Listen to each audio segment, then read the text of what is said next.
guys, update guys sa ginawa kong bangka, ginawang double engine. Ito na ang kanyang propeller, dalawa. Ito sa ilalim 13 inches, yung sa itaas medyo maliit. Ito guys, 8 inches lang.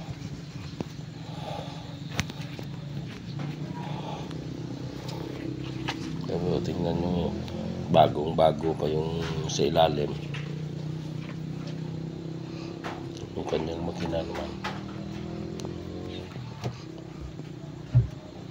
ito yung bumag na 22 horsepower guys. Masyadong matigas at hilahin.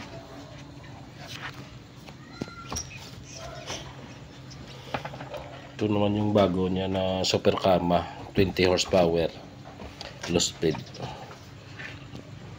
25,000 bilhin na may-ari kahapon doon sa Iloilo.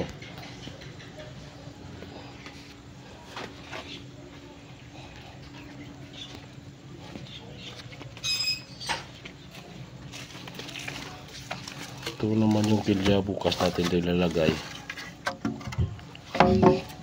para hindi sumayad yung kanyang propeller, hindi sumayad sa lupa pag walang tubig na bara guys.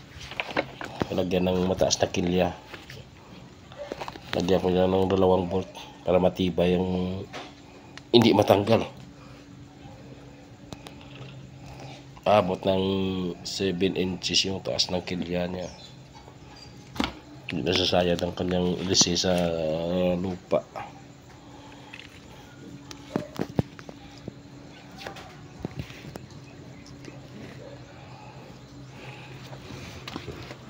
Dito lang yan sa tabi ng dagat guys. Hindi ito masyadong malayo sa dagat.